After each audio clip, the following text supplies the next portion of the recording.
jab, uppercut, leave you laid out on the floor. Try to duck and roll, hit and miss, now you counting stars. Should've practiced more, should've hit the mask, get out there more. Man, that you're the best. You gotta show me, son. Actions over words, baby boy. Is you real or what? Talking way too much, world come. Back sports, talking way too much, world come. Back sports, talking way too much, world come.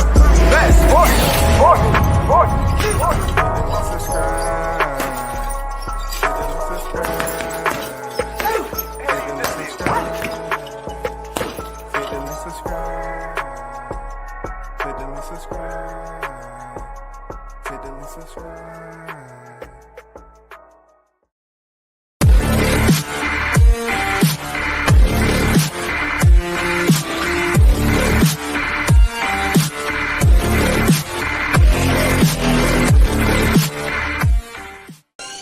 What up, it's your boy Roy Jones Jr. and right now you tune into World Combat Sports.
Yo, good morning, everyone. WCS back on the boulevard. And shout out to those supporters who rock with the channel. You already know we on a whole nother week. It's Monday. First in the building, man. You already know the foot soldier himself, the one and only Big Butts and Boxing in the building. OG, what's good? I'm straight, man. Appreciate reaching out. Salute to you. Appreciate it, brother. You know, just had other collateral duties that was going on, filming another podcast down here in the A. So it took pretty much a lot of my weekend. But I appreciate you looking out, brother. Real talk. Shout out to a real one, Big Blunts and Boxing. You already know what it is, shawty. For sure. Shout out to my guy, Mr. Gumbo, a.k.a. Hot Grease on Deck, a.k.a. Sucker Freak in the building. Salute that Big Blunts and Boxing, my little bro. Shout out to them, Mr. Gumbo. Always showing love, man. Appreciate you on a Monday. You already know what it is, big bro. You already know. Shout out to Tony Boswell in the building, man. It's Monday. Tony on deck. Much respect at World Combat Sports in the chat. Stop in and show support. Hit the like button. Salute my brother working and listening. For sure, man. Appreciate y'all to be at work, man. You know what I'm saying? Not everybody can say that. But the ones who out there getting it, you know what I'm saying? Be safe out there. Thanks for tuning in, no doubt. Salute to you, Tony. The XO Factory in the building with it. You already know on a Monday, he on deck. OG, what's good with you, big bro? I'm on deck. Let's get it. Smash that like button. And when y'all come through the door, I appreciate you there. XO Factory in the building. You know what I'm saying? Turned up as always. So I took a little time off on the weekend. Like I said, I had other collateral duties. You know what I'm saying? Helping some other people out. Appreciate everyone that's on the boulevard, man. We got the Hot Grease Chronicles EP 91 2023. You already know Terrence Bud Crawford is sending messages back out like he always do. And I like it. I like when he get on Twitter and send messages out because he have such an abundance of haters. They all jump on it and respond. I just want to talk about some of the recent tweets he sent out and why they're not getting the same traction. You know what I'm saying? Have they somewhat digressed? Have they given up? of being the haters coalition. You know what I'm saying? Because everything he put out, everything he put out, you know, these niggas had something to say about it. They was just mad. They just had something negative to say. Now Tank is in the seat. They want to hate on Tank because Crawford wasn't recognized as being the face because he's not even recognized as having a fight coming up. I mean, Errol Spence, he's not even recognized as freaking having a fight coming up. You feel me? Like, they switched from Terrence just a little bit because they don't know what's going on. Now it's Gervonta Davis, and they trying to act like, oh, well, we're going to collar Ryan Garcia because we really want Errol Spence to be the face of boxing. But now they trying to say whoever win this fight between Gervonta Davis and Ryan Garcia, they're going to be the face of boxing. So we don't like that. There's no way. We don't like that. But the weird hypocrisy of it is that they willing to sit up here and take up for Errol Spence by all means necessary, right? But when it comes to what's been going on outside the ring with Gervonta, both him and Errol has done some things outside the ring. But more so, Gervonta has elevated and outshined Errol Spence by performing inside the ring. He's been active inside the square. So that's pretty much what the focus should be on. You know what I'm saying? But they're not going to come together like that because they're not sincere people, bro. They don't want to give these guys their love. But, man, shout out to the pound for pound Omaha Monster. Yeah, a Omaha Monster. Shout out to the Omaha Monster, Terrence Bud Crawford, man. He's put out some tweets lately, and I just want to talk about him. You know what I'm saying? Hit the like button if you're in the building. Let me see what y'all talking about in the chat right quick. Lost Art of Boxing, LAB on deck. What's good?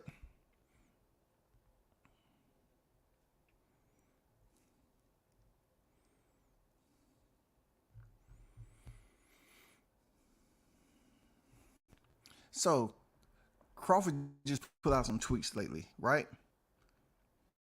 He said, crazy, most of my people, all right, my people, you can assume what you want. You can say he talking about local, or you can talk about generalizing black people, period.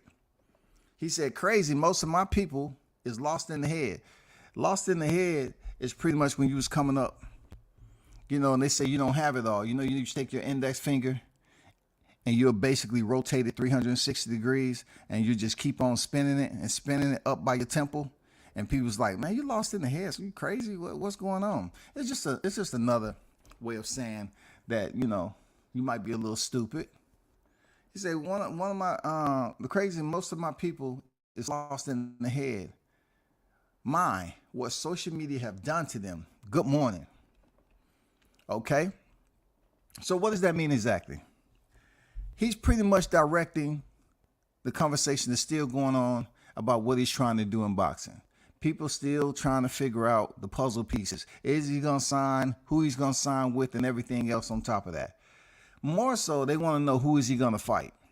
Because as we all know it, the hazing aspect that happened in 2022 with Crawford Spence, we still haven't got any more further in 2023. So they still trying to think with all the rumor mill, is this fight truly going to happen? Because we haven't heard nothing. We haven't heard not a goddamn thing on what Spence has going on. So rumor has it that they might be in secret talks and all this other bullshit. And you know how I feel about the hocus pocus of boxing. I say, why does it have to be secret? There's nothing to be secret about anymore. We already know all this shit. Right? But when it comes down to Terrence Bud Crawford, you have to admit, when you talk about his people, they are absolutely liable for the smear campaign that was ran on this man every fucking day for several upon several months, y'all. We have to hold these accountable. They ran a smear campaign on this man's name on a situation they could do nothing about. They could do nothing about the situation. They couldn't make the fight happen. They couldn't make any of that shit work. We had people out here faking like they was a part of trying to make a certain fight happen, and they couldn't do shit.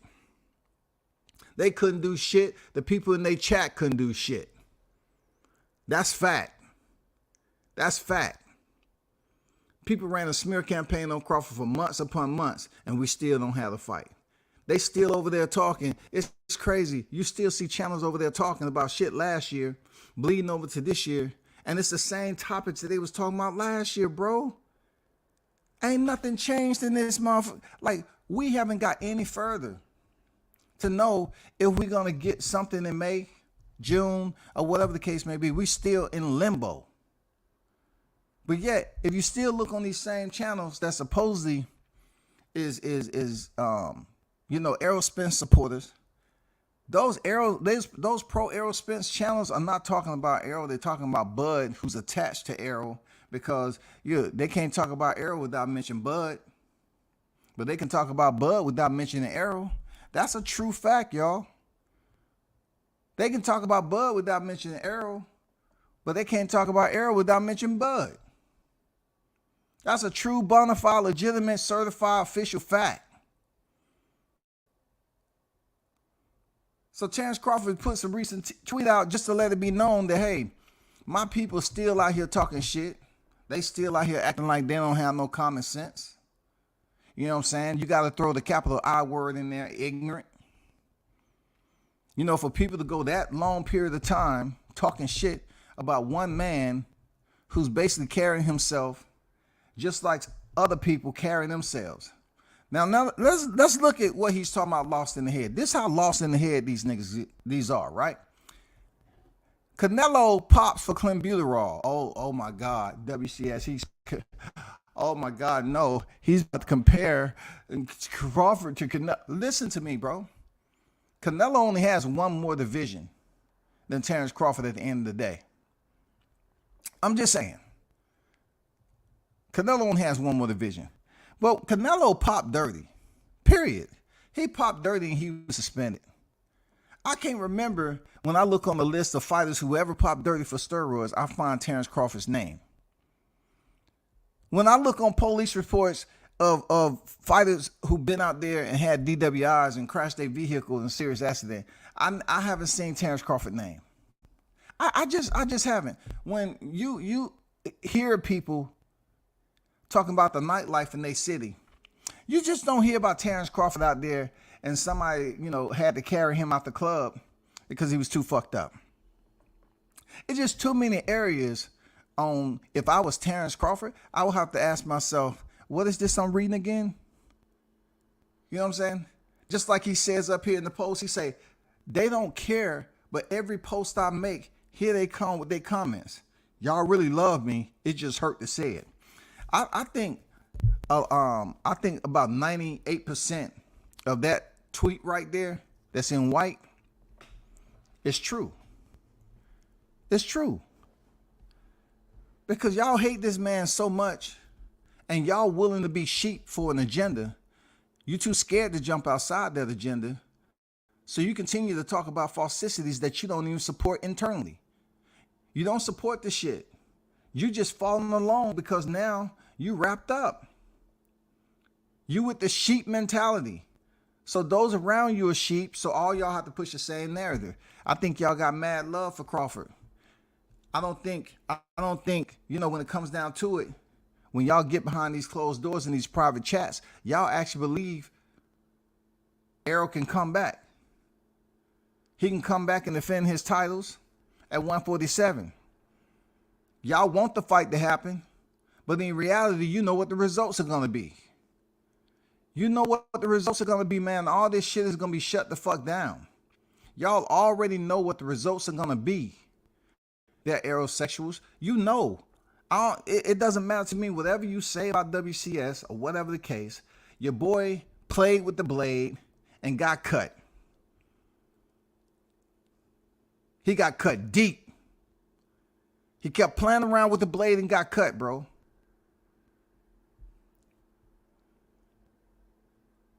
Y'all can't wait for Terrence Crawford to put out some information on Twitter so y'all can respond to it, because y'all really love that man when it comes to boxing. If y'all don't love that man at all, if y'all despise him so much for his versatility and his overall technical skill set as a boxer, y'all truly aren't boxing fans. Y'all are like bloggers, content creators when it comes to gossip and shit like that. Terrence Crawford put out another and said, I'm no track star, but I can't wait till I catch one of y'all. everyone tough on social media. I can pretty much sum it up the channels that he may be speaking of. You know what I'm saying? You know, I can pretty much sum it up. I know for a period, that guy they call Fannin, he was up here doing a smear campaign every day. He still got Crawford in his shit. And they ain't gonna be over there talking about blessings to you and your family. What kind of coward ass shit is that, bro? And then look, he's gonna get mad because I did a couple of videos on him and called me a boy. I say, damn, for somebody who claim they so intelligent, that's it, nigga. That's it. That's all you got. Like, you're gonna call me a boy, right? You gonna call me a boy and then block me? You know who else did that dumbass hoe ass shit? BFTV. He did the same shit to me. He did the same shit, bro. These are dudes that claim that these motherfuckers are so, you know, on a whole nother level when it comes to this social media shit. But they run away. They all about confrontation on their channel. But on another part, they'll be quick to give a comment. Oh shit, let me hurry up and delete that shit. So Crawford is pretty much talking about these dudes, you know what I'm saying, like I mentioned, the fence riders, the traitors, the double agents, you know what I'm saying, like BBS, Blue Blood Sports, he's in there too. You know what I'm saying? You can throw a whole lot of channels in there. I'm not going through the whole gauntlet. But it's just too many of y'all that Terrence Crawford is talking about in these tweets. He said, Terrence Crawford said, I gotta chill. They be taking me back for a second. I be wanting to step on their soft ass. See, let me explain that, because you do have some individuals on here that seems like they went through a gender reassignment sometime early in their life, and they just trying to, you know, fool us all with the facial hair, right? Seriously, I'm being honest, bro. He's not talking about actual your ass being soft. You know what I'm saying? I don't know if you got aroused or chill bumps came up on your motherfucking neck, but that's not what Terrence is talking about, for real, for real. You know what I'm saying? I know some of y'all kind of really got in the mood when you read that shit. He's talking about what he think of you, man to man. You know what I'm saying? From all the agitprop that you put out here on social media, he's just trying to say, you know what? Are you really about that if you was to see me in person? You know what I'm saying? I don't think you are. And I'm gonna tell a lot of people. You know, I'm gonna tell a lot of people that never met him. I've seen Crawford out in several different places with or without his people. And he's not gonna be worried about anybody jumping him. He's not. I'm just saying, I ain't talking for the man. But I done seen him places, and he wasn't with Bernie the Boxer. He wasn't with Steve Nelson. He wasn't with Bo Mack. He wasn't with none of them. That man was out there by himself. You know what I'm saying? So what he's putting out right here, you know, about his people understand what he's talking about. Because it's been his people who have drugged this man through the mud of social media with criticism after criticism after criticism. But yet the fight still hasn't been made yet. This is my take on this whole deal. Y'all need to understand one thing. If boxing been around while these guys was young in the amateurs, right? If boxing was around when these guys was in the amateurs, this before these guys was in the amateurs. Let's say Terrence Crawford, Errol Spence. If boxing was around before they was in the amateurs, before these two guys was in the amateurs, how can you blame them for, how can you blame one man for a fight not happening based off the strength that the fight didn't happen? Boxing was around before then. I know things within boxing has changed, but it was around before they was amateurs.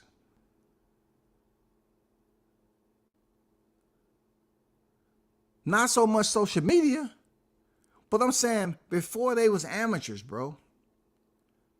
And you're going to put the blame on one fighter as if you didn't understand. People say boxing is a business first. So if you don't fucking understand that boxing is a business first, why do you pay attention to all this damn content creation and what people say then? If you don't think boxing is a business first, only for your favorite fighter who you want to get what they want, then you're a casual. You below a casual. You're a temporary fan. Boxing was around long before then. And people always said what? Boxing is a business first. Business deal with the numbers. Anybody such as that dude who's always having Crawford, dudes, plural, who always have Crawford in their title and blame him for not making the fight, truly are idiots when it comes for talking about the genuine side of understanding boxing is a business. It deals with the money. It deals with negotiation. Everything has to line up. Just because Gervonta Davis and Ryan Garcia is fighting doesn't mean you're just going to overlook the fact that them two together don't compare to Crawford, Errol Spence when it comes from resume to resume. You take Terrence Crawford resume, you take Errol Spence resume. Together, it seems like they're a bigger fight when it comes to the business aspect of it, because they've done enough in the sport to build up their resumes. But Gervonta Davis has 3 weight divisions, right? And then it falls off the chart a little bit on what Ryan Garcia has been able to accomplish.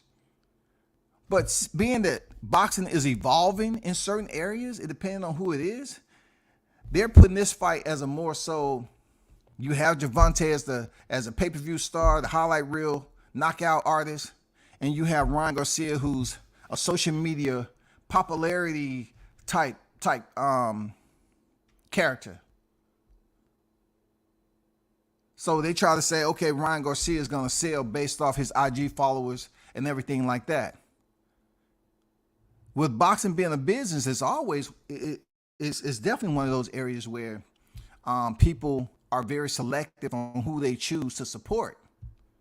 We don't know what numbers Tank and Garcia is going to do, but I know the bulk load of who's carrying this fight is definitely Tank. When it comes to Crawford, Spence, both of them are known. Both of those guys are on the pound for pound list. But for some reason, people are looking at it like, well, they just don't sell. Well, Ryan Garcia ain't sold shit. Ryan Garcia ain't sold a motherfucking thing. So I'm trying to see where Terrence Crawford is compared to Ryan Garcia, though. We really want to gauge on who knows who, like who's done what in the sport of boxing. Ryan Garcia is not come anywhere close to what Terrence Crawford has done. He ain't came close to what Errol Spence has done. You can't say titles don't mean shit when titles get you the extra leverage that you need to go in there and negotiate a fight. Period. That's what I think. James on deck, what's good with it? That's what I think. I'm going through some of these comments right here. Espinosa confirmed Bud and Spence. So all that Bud walk away from negotiations cap. Appreciate that, Blunts. So Espinosa's been saying a lot lately, and I'm glad he's been speaking on this, whether people want to believe him or not. But you know, him saying they never stopped negotiating. People need to stop running with the narrative that we're gonna get some breaking news sometime soon. Right here, right now, in the next week. Don't fall for the okie doke, y'all. We have a lot of individuals that's out here that's clickbaiters. That's clickbaiters. Every time they thought that shit was going to get out of control, I talked about it. I talked about the clickbaiters. Don't fall for the okie doke, y'all. They got y'all twice last year, July 4th, September 4th. They always selectively pick and choose when something was going to be announced. And even I can go to third base with this shit this year. They said that Gervonta Davis and Ryan Garcia was going to be announced at the Super Bowl. Cap. It didn't freaking happen. They said that shit was happening at the Super Bowl. Nothing was announced at the Super Bowl. I'm just saying, be very careful. Be very careful. I don't want you to get your feelings hurt because you keep on giving these people chance after chance after chance after chance, man. I would say you keep 2 to 3 arms distance. You know what I'm saying? Keep 2 to 3 arms distance from this YouTube shit.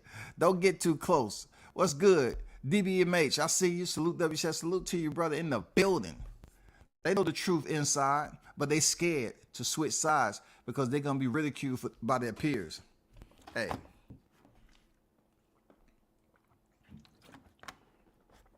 I couldn't have said it any better, bro. You mentioned ridicule. Absolutely. It's going to be more than ridicule. We've seen it go down. They turning their back on one another when it comes to people trying to support the other side. You know what I'm saying? We've seen it with Blue. But they don't care. I sit back and laugh. You know what I'm saying? They're not willing to step up. Well, some of them stepped up. You know what I'm saying? Some of them stepped up, but it's not enough. It's not loud enough, man. You know, you need to be vociferous.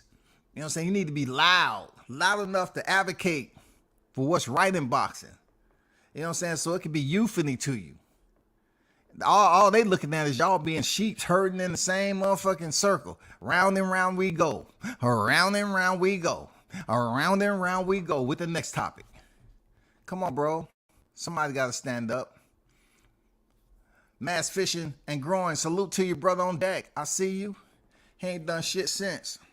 Toby Bartlett crossed the pond on deck. What's good with it, Toby? King David, salute to you. In the building. Ray Jackson said that the announcement would happen at the Super Bowl after Oscar said his plan was to announce the fight during the Super Bowl. That's how that happened. It didn't go down though. And sometimes you have to like second, third, and fourth and fifth your references. For real. You got a second, third, and fourth and fifth your references, dog. You got to go to that extent. Say, hey man, I need to make some phone calls. I need to check some places to see if I'm hearing this.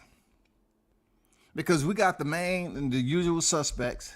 All right, we got the Coppingers on down, right?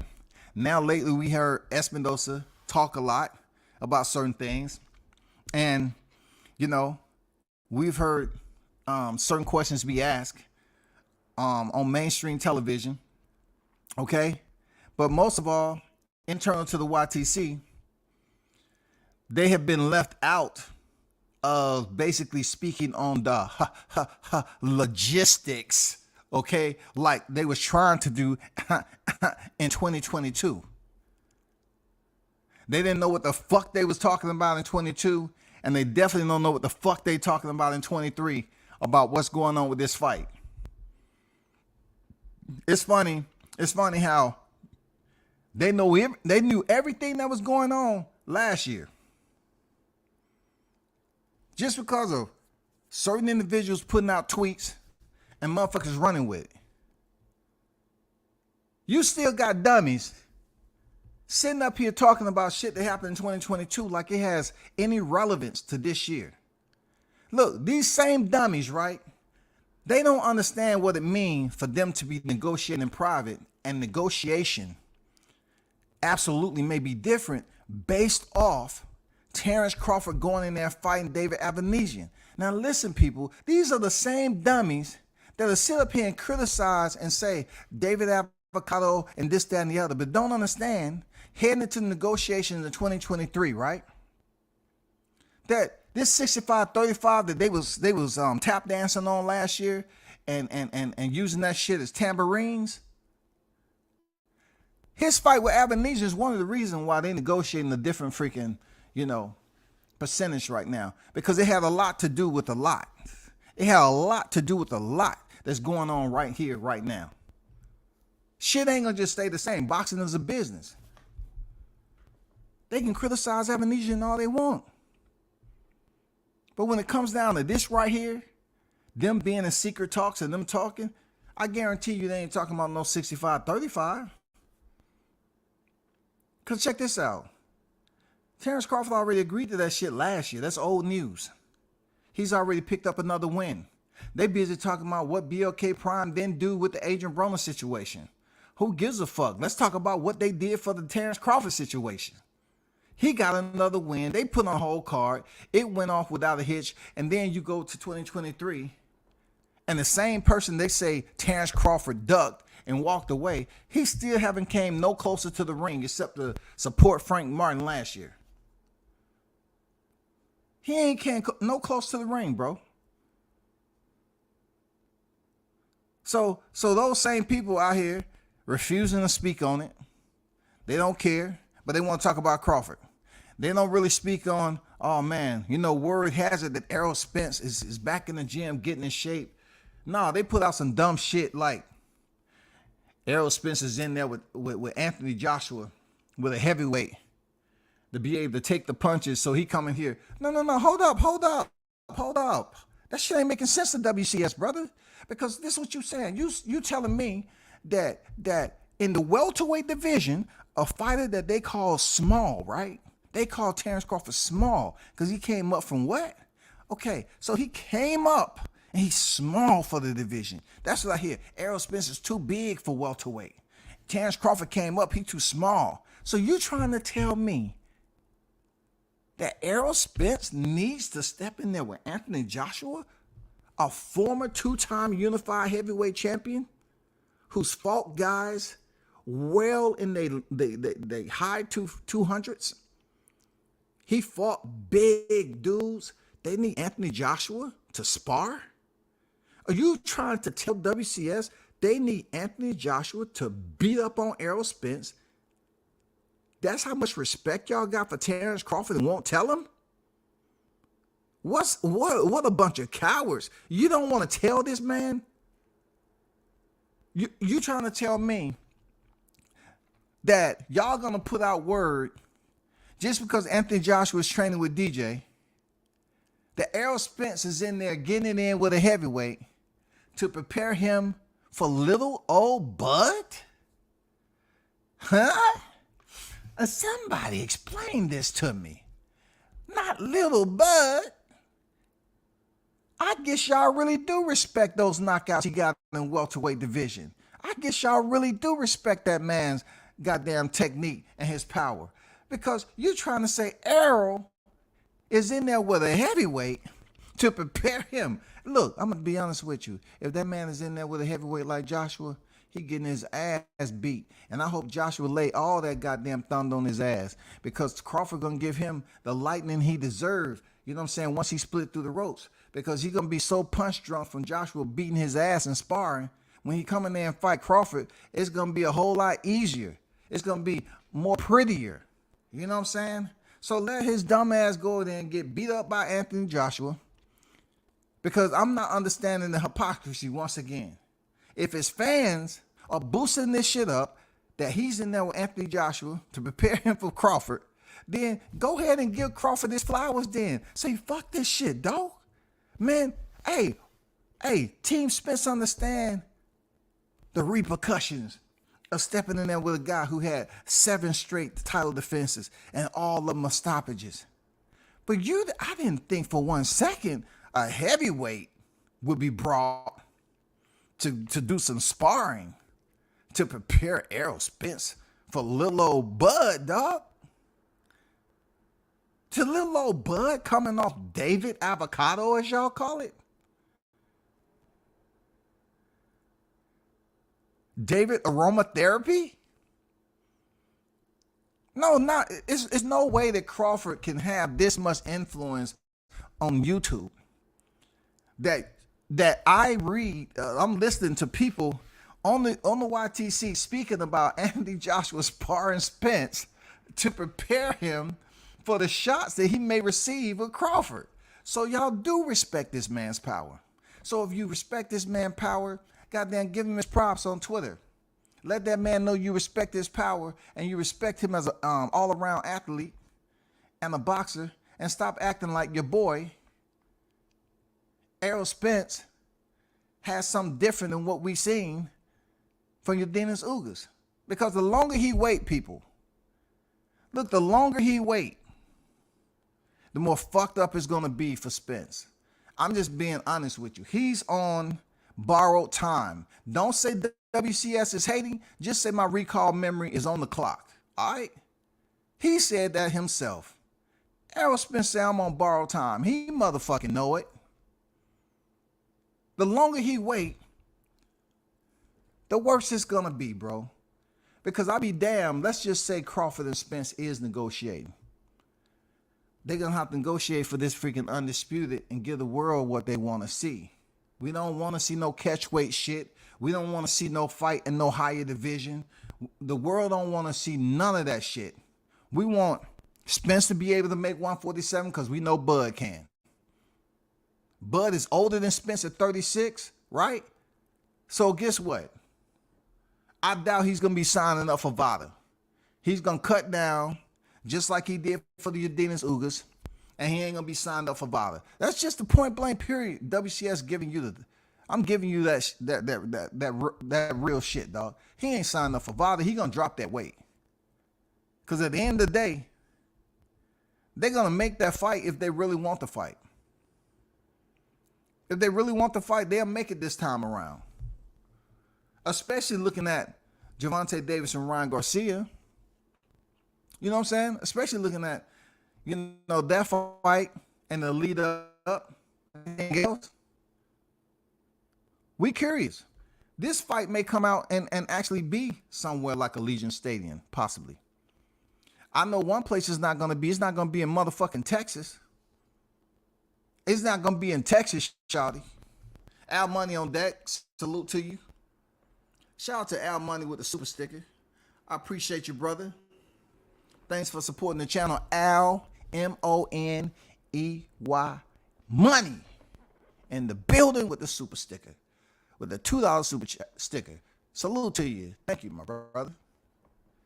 They got my little bro Big Bunch believing Spence versus Crawford gonna happen. They better not disappoint, bro. I know that's one person that's standing with 15 toes down. Now, don't ask me where the other 5 is. I don't know. It might be his shadow, dog. Because you stand around on this topic long enough, your shadow is gonna be there. In the sun or the darkness, goddammit. In the light or the darkness. He gonna look over there. Hey, Blood's been steady strong on this topic. He look over his shadow right there. Yo, what up, man? I'm right here, dog. You know what I'm saying? I'm right here with you, dog. You've been standing here for so long. Hey, man, I don't disappear no more, man. I'm just telling you. I'm here, dog. We's one. All right, dog. Don't interfere with what I'm saying, though. It's just me. I'm taking the lead on it. Man, I'm your shadow, dog. I can't take the lead, dog.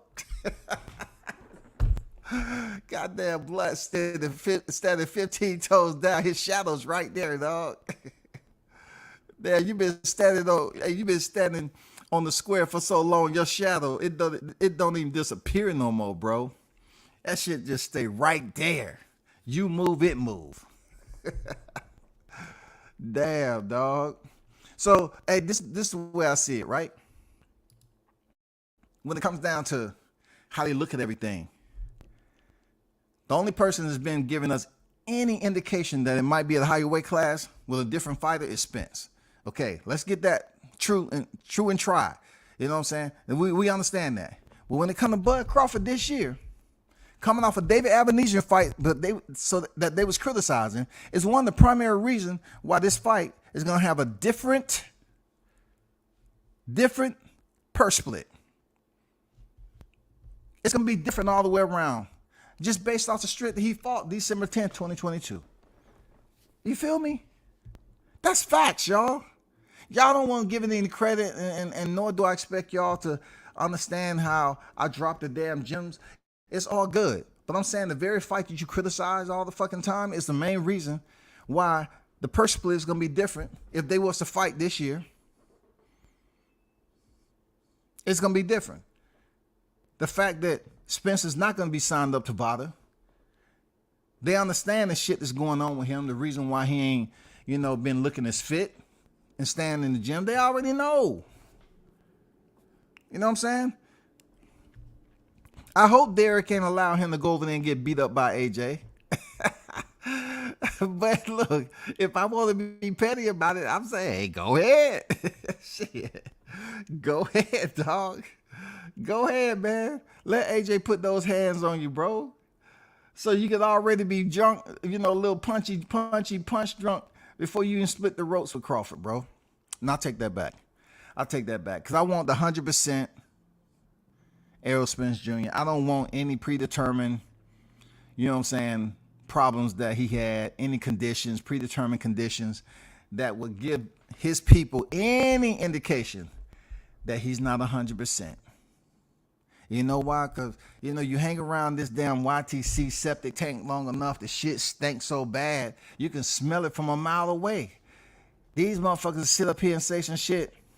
Well, you know, when he fought Danny Garcia, Derrick James said he was only 40%. So we ain't really seeing him be at 100%. But being he had enough time off, and AJ's been in the camp, oh my God, I think we're going to see the best Spence ever, dog. That's what we're going to see, the best Spence ever. I don't think so, brother. I don't think so. Because truth be told, right, Errol Spence has never been 100% when he's competed. And when I hear the aerosexual speak on this man as not to hold him 100% liable for his actions and not maximizing his capabilities to be one of the best boxers ever, it was up to him to do what he chose to do, right? And for this rhetoric to be spewed on social media, and for them to take a fighter who is pretty much giving you everything you're supposed to get from a fighter who's taking the sport seriously. Not drinking, not getting into alcohol-related incidents, not coming out here and, you know, being arrested. You know, kind of staying true to the game. You know what I'm saying? Real talk. Just staying true to the game, staying in shape, being fit and ready. And he's not going through all these damn dilemmas that Spence has. But hey, truth be told, you don't hear it coming from these naysayers. That's why Crawford put this shit out. He'd say, you know, my people is lost in the head. Because if I was him reading some of these comments and knowing what I do in real life and what I do for the community, what I do for my family, how I go about representing myself in boxing, you would ask yourself, damn, y'all don't love Bud? Y'all don't love Omaha? Y'all don't love what I did for Omaha, huh? Y'all don't love me? Y'all don't have no love for me? You don't have to ask yourself, like, what is this all about? Is it just the listeners? They have been so much manipulated by certain content creators that they don't understand that they can think for themselves. When it comes to this topic, they can say, hey, man, really, truth be told, Bud Crawford's been a better representation than Errol Spence. He's done more in his career than Errol Spence. It's funny how WCS can go on other panels, right? And people, they totally angry and upset about something you might have said on your own panel, on your own damn platform. I think they're extremely mad because the truth hurts. So they're extremely mad at what I be putting out. And I'm trying to explain to them, like, bro, if you was happy at Spence, if you was really, you know, really being, if you really at a point where you said, I got a solid rebuttal to what you're talking about. No, the only rebuttal that the aerosexuals have is sensitivity. You know what I'm saying? Just like the song goes, sensitivity. They're very sensitive. They're very emotional. But look, they claim to be debating and taking up for Errol Spence, but yet they just hating on Bud. So when I hear all this shit on the other panels, I'm like, why are these cats so mad when a Bud supporter come over there? Why they get so angry? I just don't see that from the ones who support Bud. I don't see, you know, the angriness, man. I don't see the barometer just boiling over like that. But when you talk to them, they just got all this vile type criticism. They act like it's personal. How can you have a personal vendetta against someone you never met based off a sport that you support? You know what I'm saying? A sport that you support, And then if you're going off the criteria that you're supposed to be, somewhat like a baseline or a format, you would know that Bud Crawford's done a lot more in his career than Errol Spence Jr. That's a fact. So at this point in the game, right, Errol Spence Jr. needs Terrence Crawford. You can say what you want. Errol Spence needs Terrence Crawford. Nobody's looking at Kell Brook as a world beater, right? Nobody's looking at him as a world beater unless you're talking about freaking Errol Spence. Oh man, it was already washed up. But he had 3 fights after the Errol Spence fight at 154, and he won them. And truth be told, if you're talking about maximizing health, I would say Kell Brook was much more healthier when he fought Terrence Crawford than the 9 months that he had to recover from the beating, 2 weight classes up, recover, surgery, get cleared, go back and spar to meet a deadline that was under 9 months to step in there and defend his title. What kind of shit is that? So let's just say you exclude Kell Brook out of that, because that was some bullshit. Regardless if Errol Spence went over to his backyard or not, who cares? Then we talk about Sean Porter and freaking Dennis Ugas. It's not even up for discussion, bro. It's not even up for discussion. A split decision win versus a knockout, it's not even close, bro. It's not even close. It's not even close. And then your Dennis Ugas, how he even got the belt to begin with. You know what I'm saying? And then I'll salute him for his Pacquiao win. But Errol Spence couldn't even stay together long enough to get the Pacquiao fight. His eyeball was in his palm. He's like, something ain't right. I looked down at my palm and my eye is right here. Something's not right. So yeah, he couldn't make the Pacquiao fight. And then he comes back and say what? He's happy to go in there against your Dennis Ugas, getting his ass beat until Lawrence Cole gave the command stop. And he commenced to just being a punching bag. That's motherfucking facts, y'all. No matter how you look at it, that shit is factual. That shit is facts, bro. And then if I really want to be petty, real talk. It just further enhances my argument that Creed 3, it took how much it took? It took like 75 million, was it? Or 45 million. It took like 75 million to make. In between that price range, whatever. It grossed well over 100 million the first drop. Even did more overseas.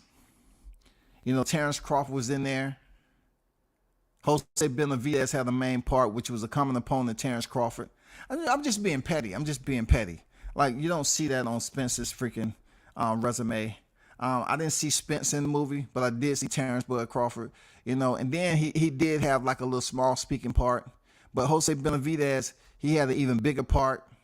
You know what I'm saying? Hey, Lord knows if when Jose Benavidez would have lost his title, Terrence Crawford would have been next to go in there and fight Jonathan Majors. Lord knows, dog. All hell would have broke loose, dog.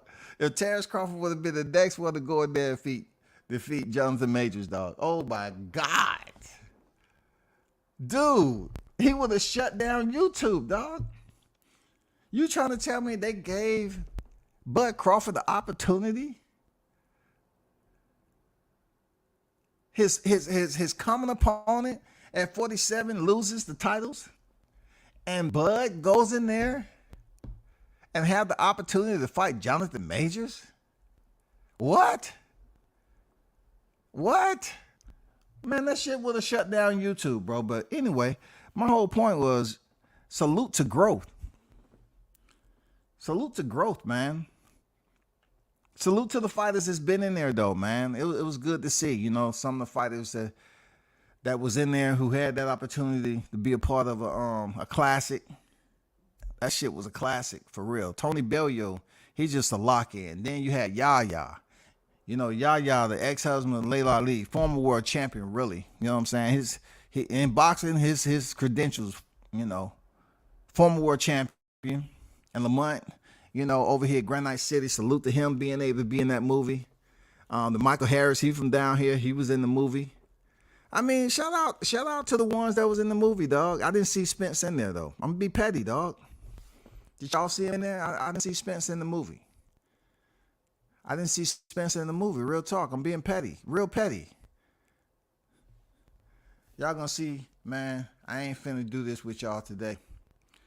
Well, you know, I don't think anybody in the chat is attempting to do anything.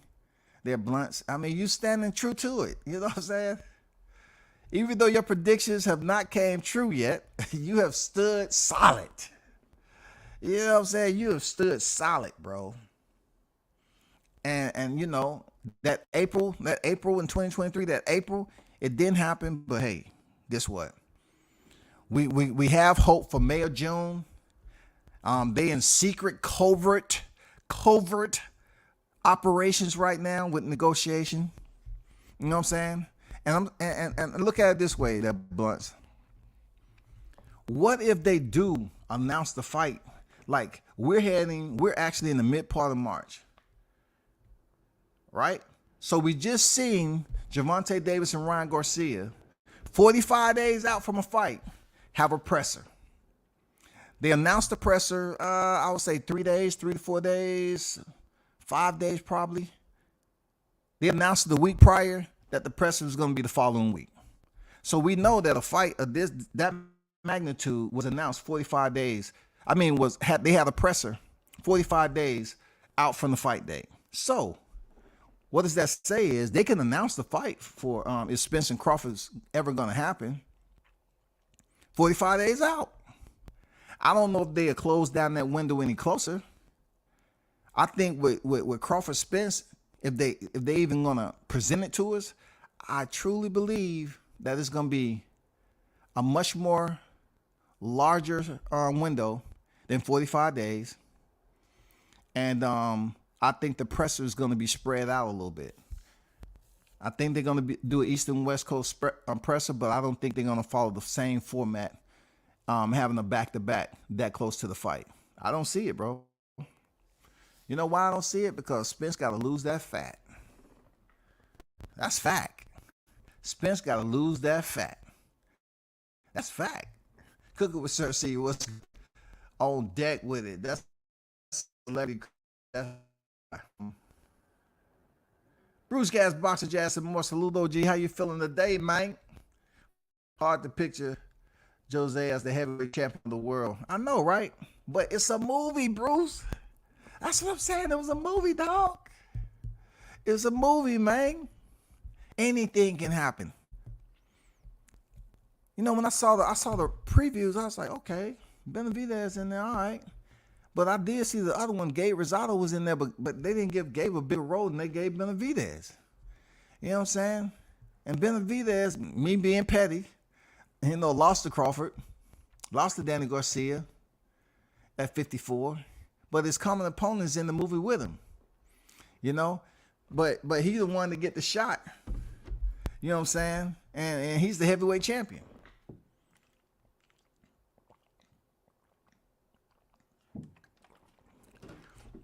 It was pretty cool, you know, how old boy was doing some shit that won't go down in boxing anyway. Doing inside knees. You know what I'm saying? He was giving them inside knees. And then they brought back the old Mike Tyson, you know, throwing the hook and bring that damn blade across and hit him with the elbow. You know, I mean, that was hilarious, dog. That was hilarious. But it was a good time, though. I ain't gonna lie. The movie, I liked it. But even more, it was good to see Crawford, them recognizing Crawford, to put him in the movie and even having a speaking part. You know what I'm saying? It would have been good that he could have fought Jonathan Majors, though. It would have been good if Crawford could have put on his acting attire, his acting focals, and went in there and fought Jonathan Majors as a heavyweight. You know what I'm saying? Hey, the movies can blow you up. Come on, bro. Look at Drago's son. That mother in real life is way bigger than Michael B. Jordan. They could have blew Crawford up to make him look. I mean, just think about this. Jonathan Majors is not that big of a dude like that.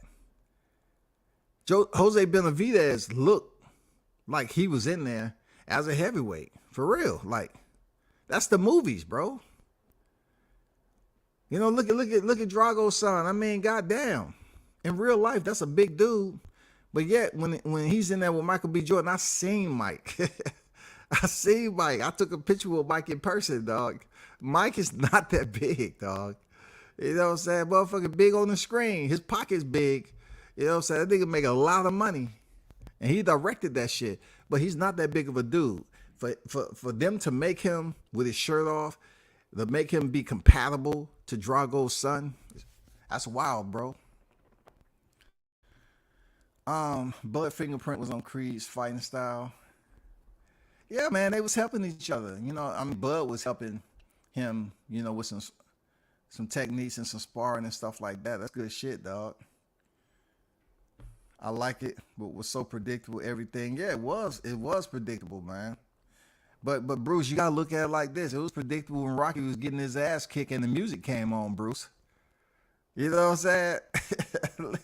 It was predictable when Rocky Sylvester was getting his ass kicked and the music started coming on. You knew he was about to start goddamn reviving himself. You know what I'm saying? I mean, just like it. Look, they have the same remnants, right?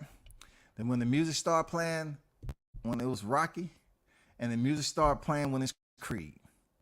But in this movie right here, he just kept getting beat up, and then he had to go to that moment.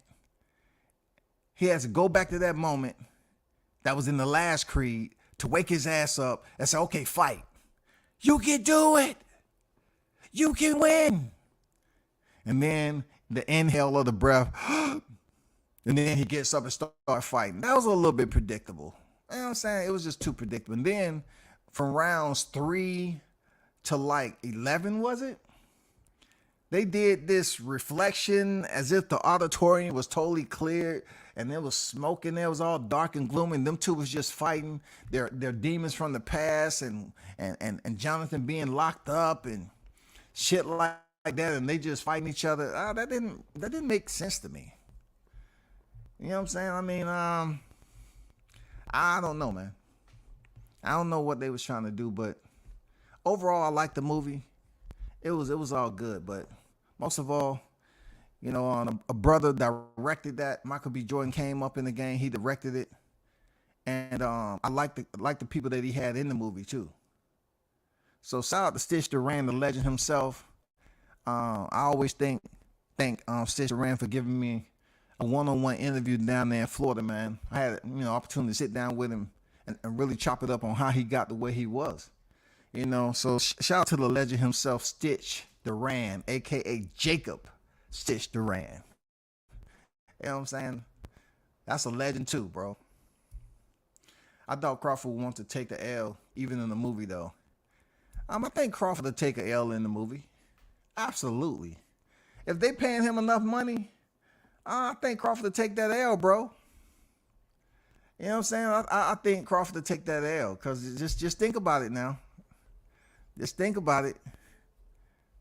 Did Andre Ward take a L? I'm just curious. I mean, you know, Andre Ward was in there. He had necks up. That was sparring though, but what happened with Andre Ward though? He's undefeated in real life. The movie was like a real life anime. It was amazing. D-Lo Boxing, what's good with your own deck? I see you. So let me talk about some other shit, right, that I want to get to, right? So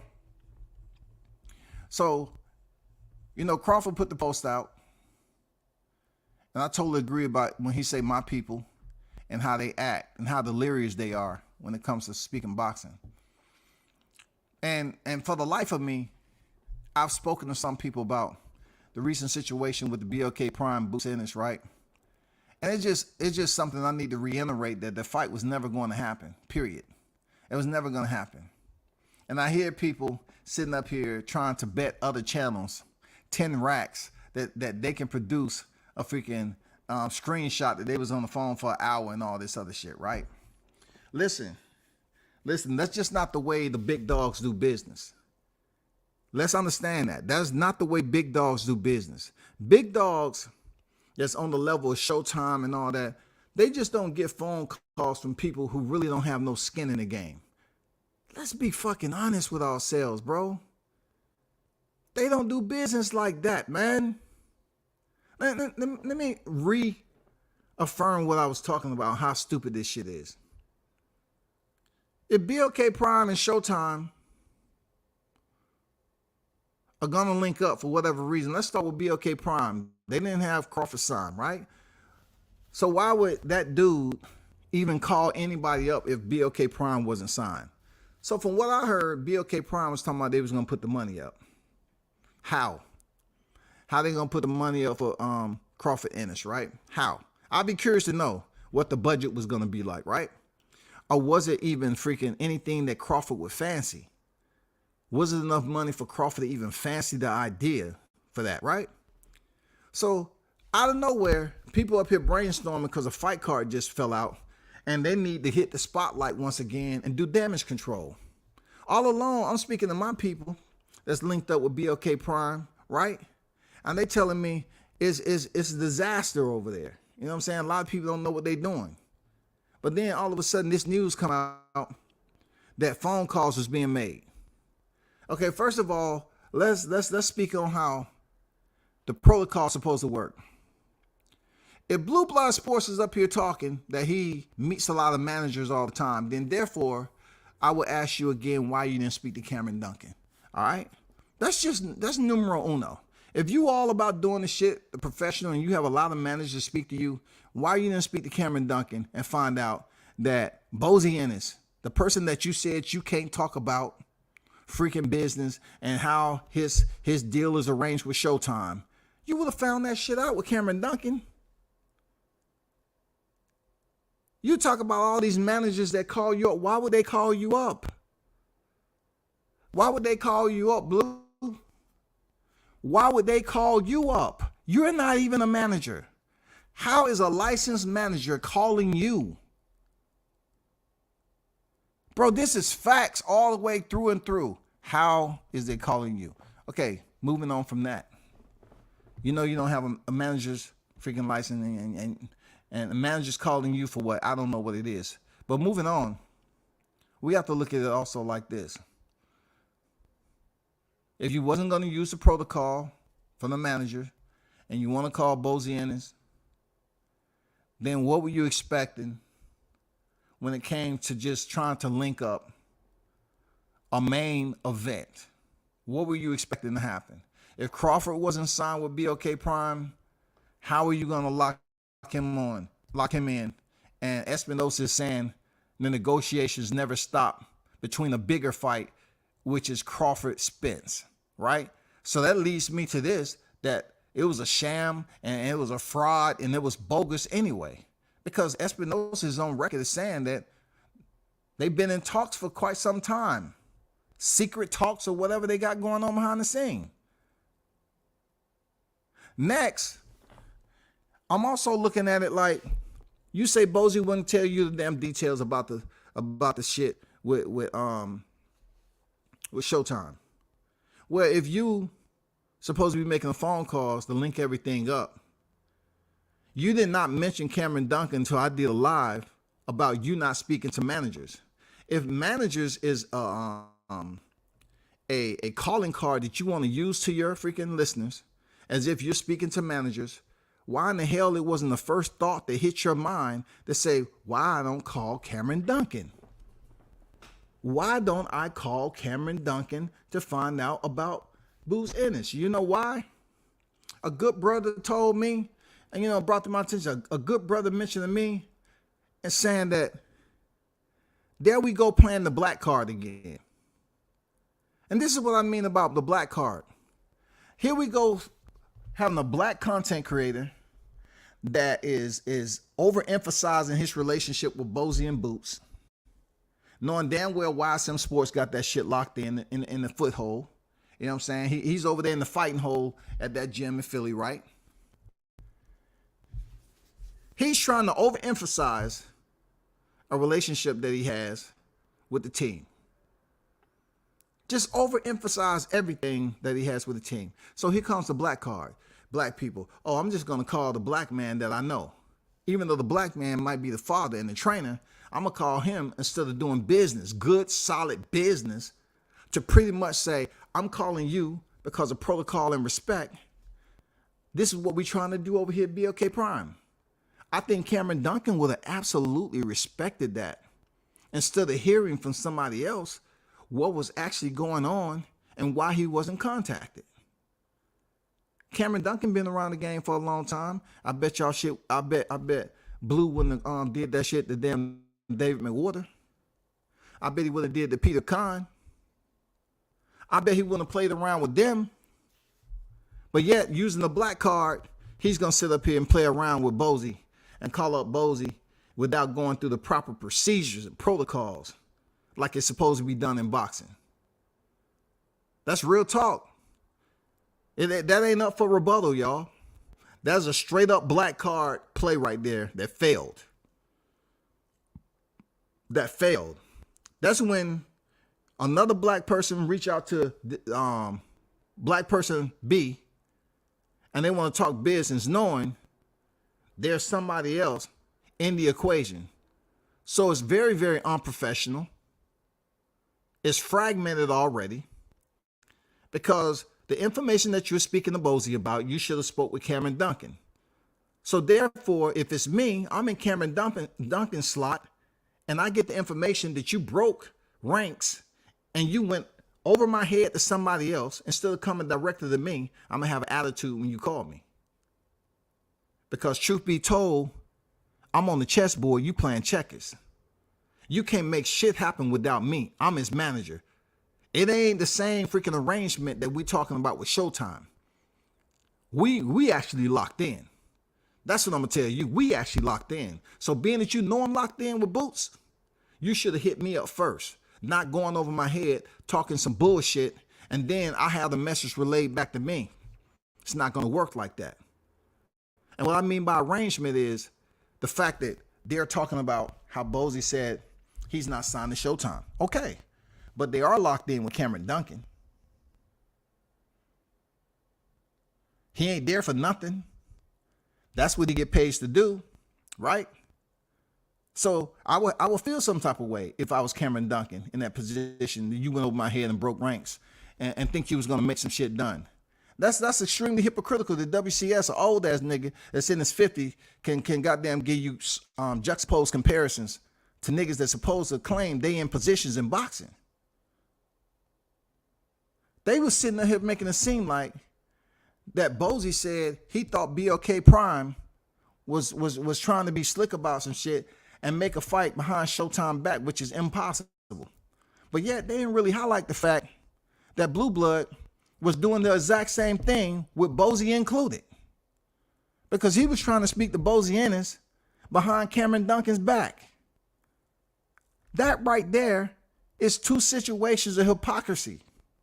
You can't sit up here and make a note that BLK Prime was trying to do some underhanded shit, make a fight without Showtime knowing, but when you're to talk to the main players and you're bypassing an intricate part on the board to get you where you think you're trying to go, you're just going to eliminate that and go over there to Bozy Ennis, who's not a manager.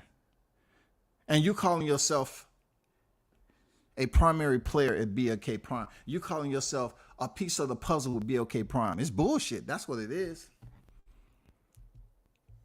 That's bullshit. So let's get to the 10 racks. Let's get to the 10 racks.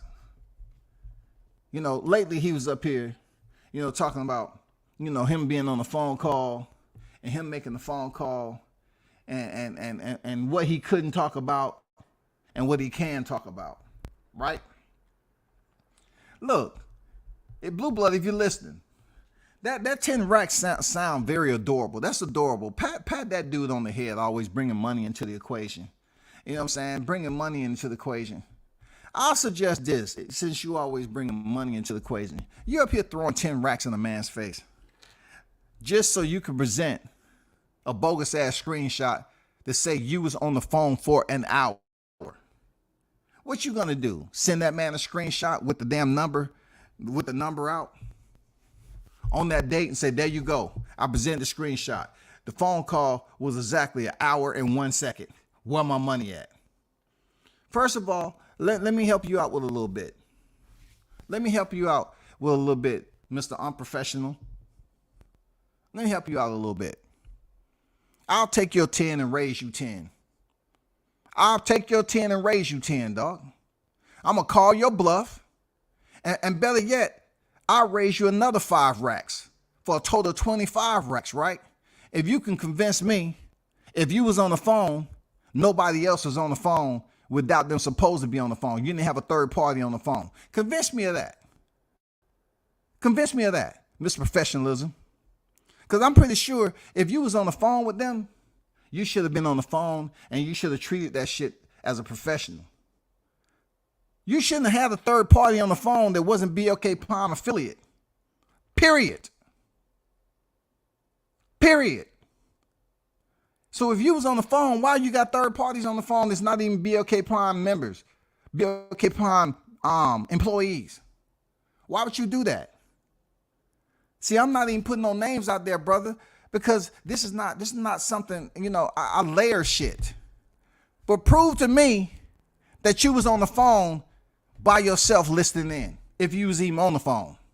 Because for one, I didn't even think you was really on the phone like that. And let's just say they did hit you up. I still don't think it was an hour, because you want to say Espinosa is going to waste an hour of his fucking day, and then he going to get on here and say, well, the phone call, it wasn't really that long. As if he is negotiating on the phone for that long. An hour is a long ass time to be on the phone talking about shit that's not going anywhere. But tell the people, bro, I raised you up 25 stacks, bro. I raised you up to 25 stacks. You always want to play this money game. A nigga like me had you going to the bank in the morning, dog. I had you going to the bank. You remember? You remember? Prove to the people, if you was on the phone, you was on the phone by yourself. Because last time I checked, it's extremely professional if you have somebody on the phone listening in and they're not a part of any promotion. They don't have shit to do with the deal, all because you want a little cheerleader to listen in on you. Now, look, if it ain't true, hey, don't go over here and get mad now. Don't start getting angry. Don't start saying, oh, what the fuck is this about? What are you talking about? I don't have no idea what he's talking about. If I'm lying, don't let it get you upset. But you want to talk about 10 racks to a nigga? That's it? I raise you 10, and look, another 5, if you can prove that you didn't have nobody listening in on the phone conversation that you had with those people. If you can prove you didn't have nobody listening in, if you didn't have cheerleaders that didn't have shit to do with the conversation, you just wanted to say, oh, I'm gonna just have you, you know, so you can vouch for me. So you can vouch for me, dog. Hey, dog, stop it. Man, these dudes are too, man, stop it, bro. You bogus as hell, bro. Always throwing money up on and trying to act like you status quo, bro. Man, do that shit with me. Do that shit with me, because you know what it is. You already know what it is, Blue. Do that shit with me. Please, you know, goddamn, give me that opportunity. Give me that opportunity. Don't sit up here and try to then throw money around talking about, hey, 10 racks, man. I give him 10 racks. Okay, do that with me, bro. I'll play checkers with you. Do that with me. I'll raise you 10 racks and another 5, okay? If you can prove that you was on the phone by yourself when you was so-called making these phone calls, bro. When you was a part of these phone calls. Don't nobody want to see no bogus ass damn screenshot you got being on the phone for an hour. I call your bluff on that. I call your bluff on it, bro. Word character didn't take a L. He got punched in the press conference and got his jaw broke and filed a lawsuit, and memory serves. Ward's character didn't take a L. Okay, I thought he did fight and take a L. Okay, no doubt. He got punched in the press conference and broke his jaw. I could have sworn he was in that fight. That might have been me thinking about the earlier one when he was champion. Okay, I got you. He said BLK is a laundromat. Damn, he said BLK is a laundromat. Hey, that sounds good, because it just only proves that motherfuckers carrying dirty laundry and washing that shit. You know what I'm saying? All the time. Salute. Outlaw Pugilists on deck. What's good? You know what I'm saying? No, bro, I just had to make mention. Like, he was over here talking about, trying to use semantics about how long a person was on the phone and stuff like that. But I look at it like, bro, it's a lot of things you ain't telling the people.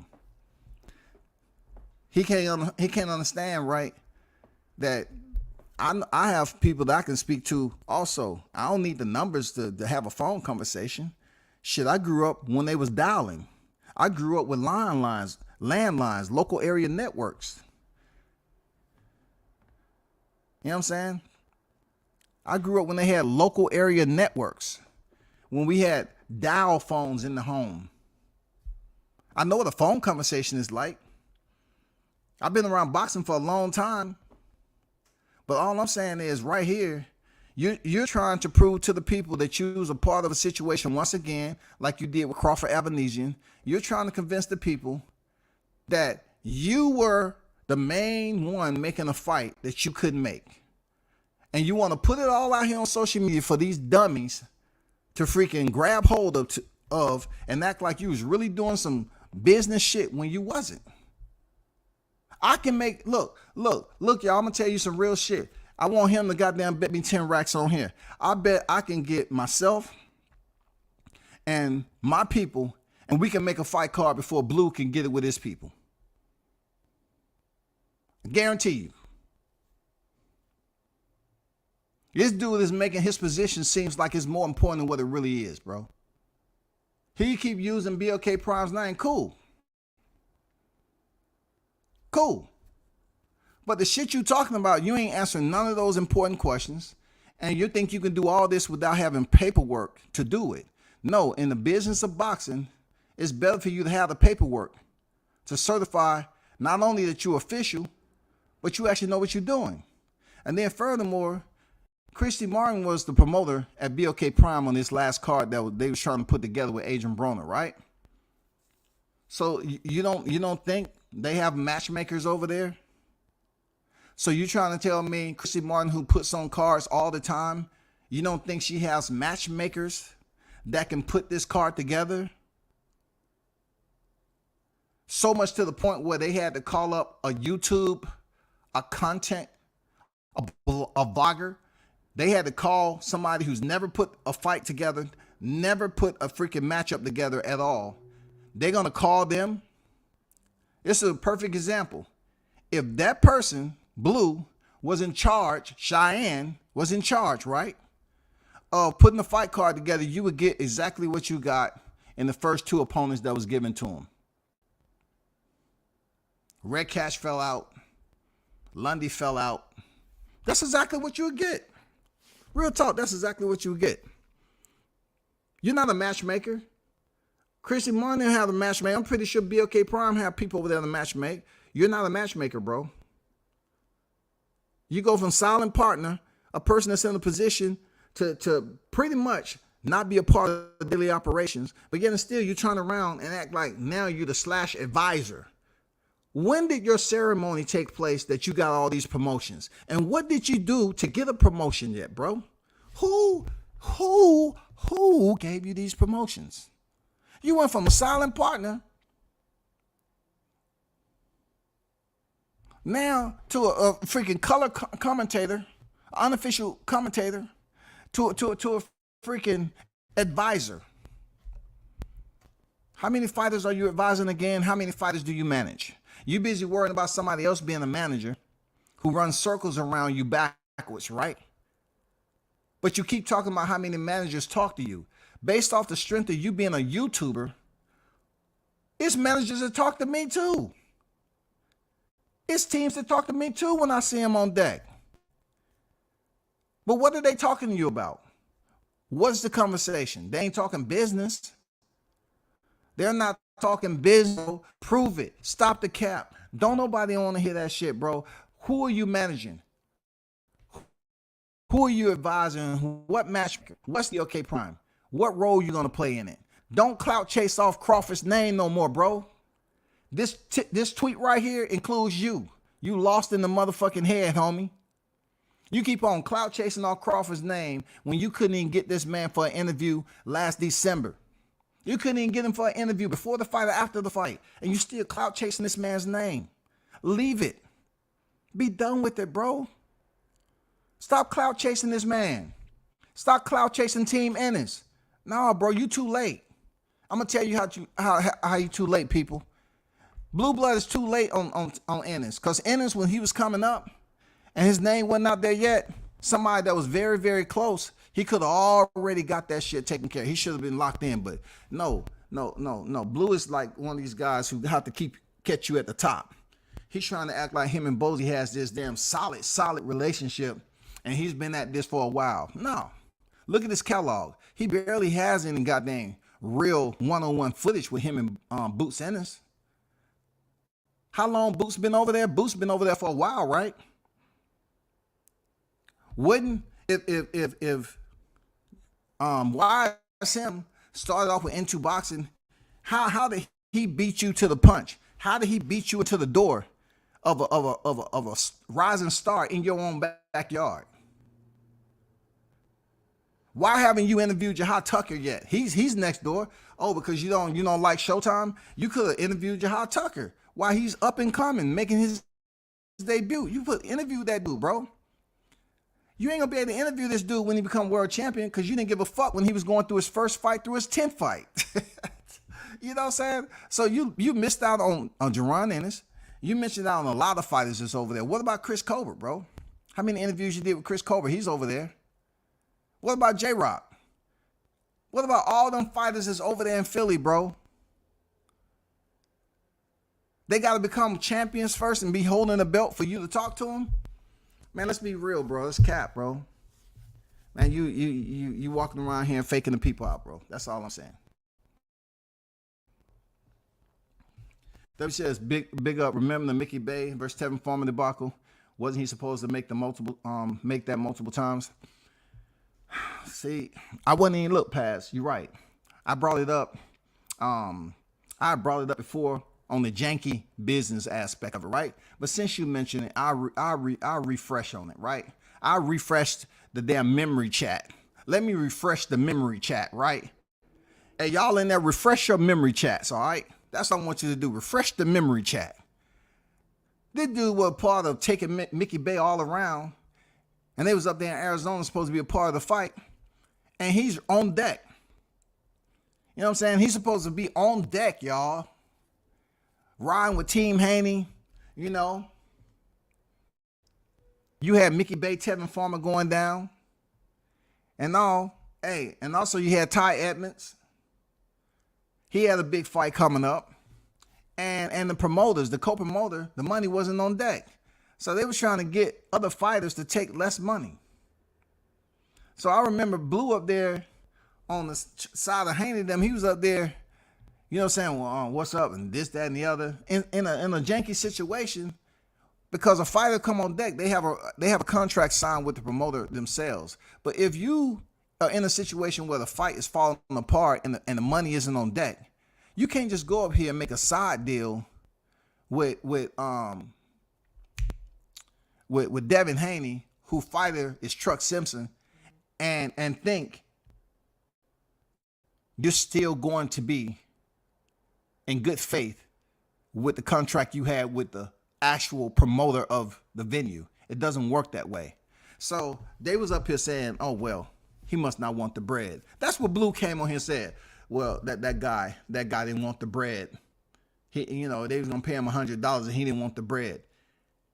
You call yourself into sport, but you're gonna say he didn't want the bread, which would have voided out his insurance, which would have voided out everything that he had with that promoter. Let's just say he would have got paid. Let's just say the promoter whose money fell out, if they could only pay him $100, right?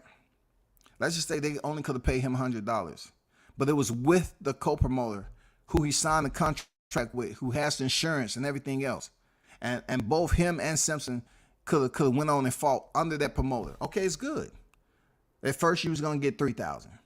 And then they knocked it down to $100 because the money wasn't on deck. Okay, that's cool. That's with the promoter. If the fighters agree to it, that's cool. But if you change it around and promoter don't have the money on deck, but yet they trying to scramble and make the fight happen, and you have somebody back there saying, well, the promoter don't have it, but we still trying to make the fight happen, and they want to just get Simpson a win. You know what I'm saying? So therefore, they was trying to make a side deal back in the dressing room for $100, and Blue's up here saying, man, should just take the $100. Well, guess what? His parents were smart enough to say, I need paperwork. Isn't that what they was talking about? I need paperwork. So if his mother and father was his team and they needed paperwork, they was right. They needed paperwork to say that you're going to take all responsibilities for his health care and everything else if we sign to take this fight for $100 just so we can step in there with your fighter. Are you willing to do that? When that shit came up, no, we out. We ain't doing that. Because that man go in there and get hurt. And the medical bills start piling out. You know who's going to be responsible? Haney Promotions. Devin Haney Promotions. That's who. DHP Promotions. So that's how that goes. You wonder how WCS knows this shit. It's from being on deck and being around the sport. Now, of course, you get some haters that say, well, that ain't entirely true enough. But I'm just going off what you said. Bro, you was on here telling us that Ty didn't want to take the money. He could have took the money. All he had to do was take the money. The brother obviously didn't want to fight. That's not all it is. In order for you to promote a fight, Blue, you definitely have to have the insurance money. Some of these damn sites are very, very expensive. We're not just running amok doing anything without paperwork like you're trying to portray on YouTube. You got to have paperwork in order to make this shit go as it should. I'm just putting it out there, bro. You got to have paperwork. Fighters ain't going up here and they can get hit in the back of the head, lose consciousness, and freaking fall the fuck out. And then the hospital racking up bills. And they made a side deal with no paperwork. And they get stuck with the medical bills. Man, get the fuck out of here, bro. This ain't goddamn Soul Plane janky boxing promotions. The fight starts in the motherfucking cafeteria in 15 minutes. 15 minutes. Janky boxing promotion? Yes. This flight is the Soul Plane. We want everybody to meet in the cafeteria for our first fight card of the evening with janky boxing promotions. See you there. That ain't happening. That ain't happening, people. I'm just being honest.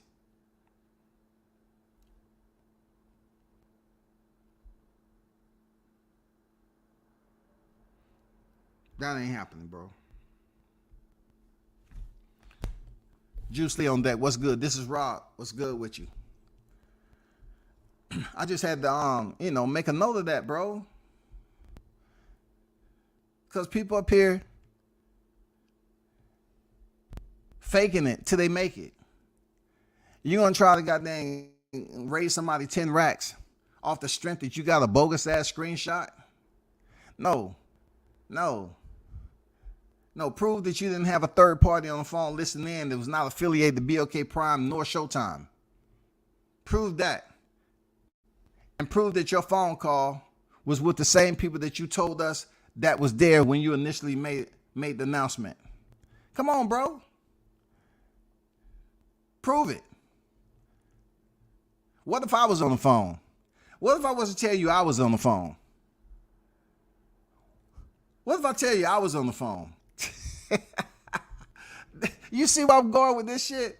Like Dude want to come up here and talk about 10 racks, dog, 10 racks. But I was like, okay, I'll raise you 10 and another 5. That 5 has to come with the stipulation, though. Prove that you was on the phone with who you say you was, and also people that you was on the phone with, that you didn't have people listen, you didn't have a person listening in for whatever reason. Why, bro? Why would you do that? Why would you do that to yourself?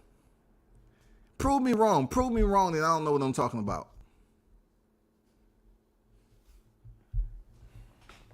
What kind of business shit is that? If you just, how would you even set yourself up? I guess they heard Steven Espinosa leaked phone call with freaking Errol Spence. So this is gonna be one of those janky boxing freaking people who's in on a freaking conversation, but has somebody else on the line that has nothing to do with the negotiation, but just a cheerleader, just a confirming cheerleader. You know what I'm saying? Just a cheerleader, bro. Why would you do that? Oh my God, bro. But anyway, I'm off that. I know it's not gonna get any traction, because that's what it is, bro. You know, I do my research too, bro. You know what I'm saying? Shout out to the Outlaw Pugilist. Salute WCS. What's good? What's good, my brother? What's good with you? But yeah, that situation with Tevin Farmer them in Arizona, it was a debacle, and they still haven't been able to step in the ring. And they was gonna fight on this card down in the A.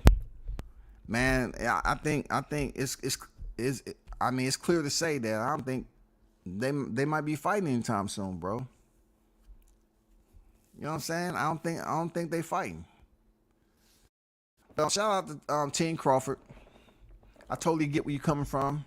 I totally understand that the ones who support Crawford continue to demonstrate with the sound mind body and don't get emotional, because I really don't know how all of this is playing out. I mean, why all of this is playing out the way it is, because if you take a look at it, they would tell you that Errol Spence did everything perfect at welterweight, and he's did all the heavy lifting.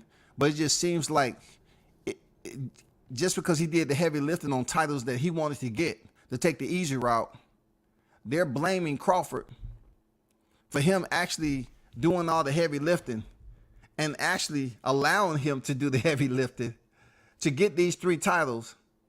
And Crawford's not willing to give up his belt freely. He's not willing to just vacate. It's almost like they mad that Spence has all the belts, but now it's time to Crawford, the last motherfucking championship. He haven't freaking vacated yet and moved up to 54 because he's 36 years old. It's just almost like they so spoiled. They know what's ahead. They know what's coming. They know what's on the horizon. They just mad that they just can't get that belt any easier. Like, if Crawford was to vacate right now, they'll say he ducked Spence. Surely they say he ducked Spence. Okay, one shit going on, you know, this, that, and the other, man. We out. That vacated WBO belt, they would have went over there and scooped that up in a vacant title fight. They would have got somebody you ain't never heard before. God damn it. They would have got Vinny Pazienza. I mean, I'm telling you, they would have got freaking, man. They would have got they would have asked Inouye, hey Inouye, you want to fight for the welterweight WBO title? You know, you was just undisputed, because they're gonna try to say, oh man, we call Inouye, he was formerly bantamweight undisputed. We need somebody to link up, you know, to try to match up with Crawford's credentials. Oh, we getting Inouye. Oh my God. He's moving up from 122 all the way up to welterweight. They would have Inouye come up there, dog. They would get Rolly to come up there and fight for that vacant WBO title, dog.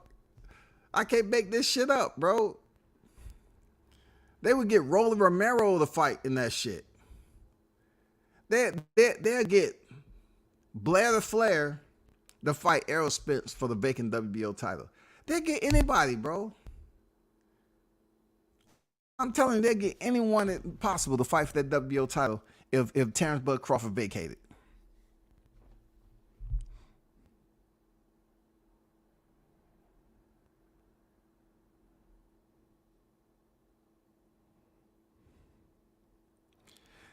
I know the fight just went down with Tony Harrison. It's just not something I want to talk about because I just want to. I take a look back and I say, hey, I want to see Jermell Charlo return. You know what I'm saying? I really want to talk about the Jermell Charlo situation when he gets the opportunity to return to the ring. I mean, Tim Tszyu did what he was supposed to do in there against Tony Harrison. He did.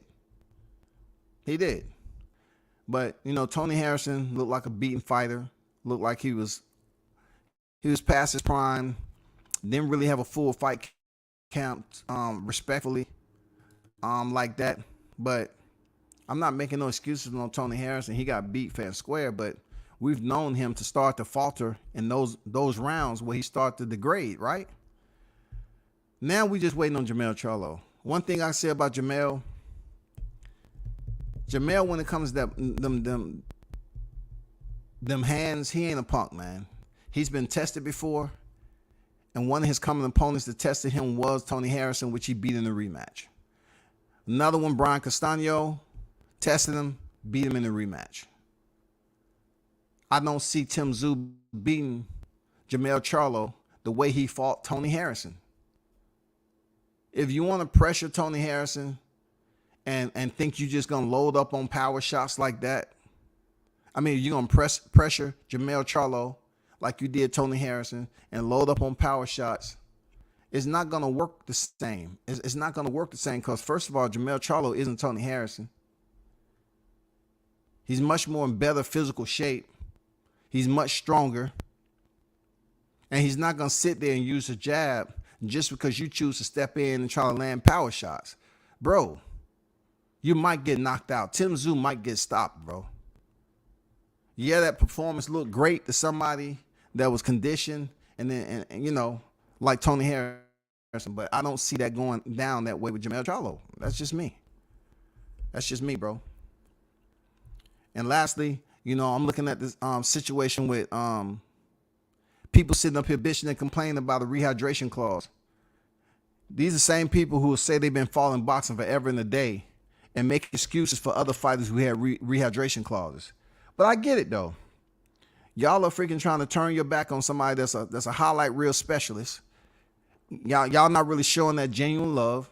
Y'all want to jump on the Ryan bandwagon, all because you figure he's been doing everything right in boxing, has been being a clean-cut guy and all that. But you know, you take another fighter that's been a clean-cut guy and staying out of trouble, he don't get that automatic love. But Ryan Garcia, you want to pit him against Gervonta Davis, who's been out here giving you what you want, the finishes, right? You mad because he the A side and he put a simple, basic, simplistic stipulation in there that both of them have to follow, and he didn't have him come in at 135. They say, okay, I'll give you a pound. A pound is a lot. A pound is a lot. So he gave him a pound, and they can't rehydrate above 146, 10 pounds over. Man, come on, man. Shut your ass up. Stop whining about shit in the damn rehydration. Y'all YTC, y'all creators, stop trying to find a way to shoot Gervonta Davis down all because they up here saying the winner of this fight will be the face of boxing. Stop saying that shit. Stop sitting on here being mad because they said that. If you really wanted Errol Spence to be the face of boxing, and you know you're up here hyping PBC, well, you should have been out here talking good. You should have been talking healthy about Errol Spence. But yet you spend all your time talking about Bud. That's fact. But until next time, man, y'all hold this shit down and close your ears, bro. Close your ears. Don't catch that damn that clickbait virus that's going around for quite some time. Don't do it. Till next time I'm out, y'all turn up and tune in. Peace.